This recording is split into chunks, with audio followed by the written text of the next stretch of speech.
Mana bu mikroklimat bo'ladi. Mana shu ko'rib turganinglar 5000 so'm mana shu komplektda, lekin men orqasidagi uzun shlankaligi bor-ku, bu endi teplitsalar uchun juda mos keladigan mikroklimat bo'ladi. Xo'p, buni narxi 10000 so'm, bunisi 5000 so'm. Kelinglar, endi videoni shu narxi aytishdan boshlayapmiz, chunki ko'pchilik mendan xafa bo'lyapti, narxi aytmayapsiz deb oxirida aytganlarim videoni oxirigacha ham ko'rishmas ekan. O'rtoqlar, buni ham o'z qo'lingiz bilan bemalol qo'yib olsangiz bo'ladi. Masalan, hozir sizlarga ko'rsatib beramiz. Buning uchun mana shu teshadigan dirakol kerak bo'ladi.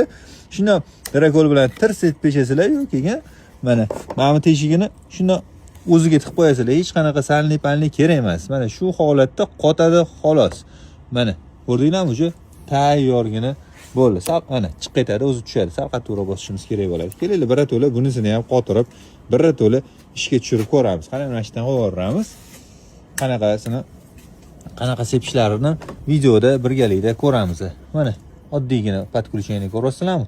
To'g'ri, ozgina qo'lni kuch kerak bo'lar ekan, lekin bir marta qiynalasizlar bo'ldi. Lekin oson narsa. Xo'p, endi bu ham turibdi. Boyagi 3000 so'm degan springlerimiz ham bor, bu yerda mikroklimatimiz ham bor. Birato'la yoqib ko'ramiz. Qaysi biri qanaqa sepyapti? Ko'rib turganinglarda changib tashlaydi-da, bu suvni ko'ryapsizlarmi?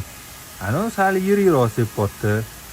Bu ancha changib sepyapti, mana ko'ryapsizlarmi? Bu sal yiriroq.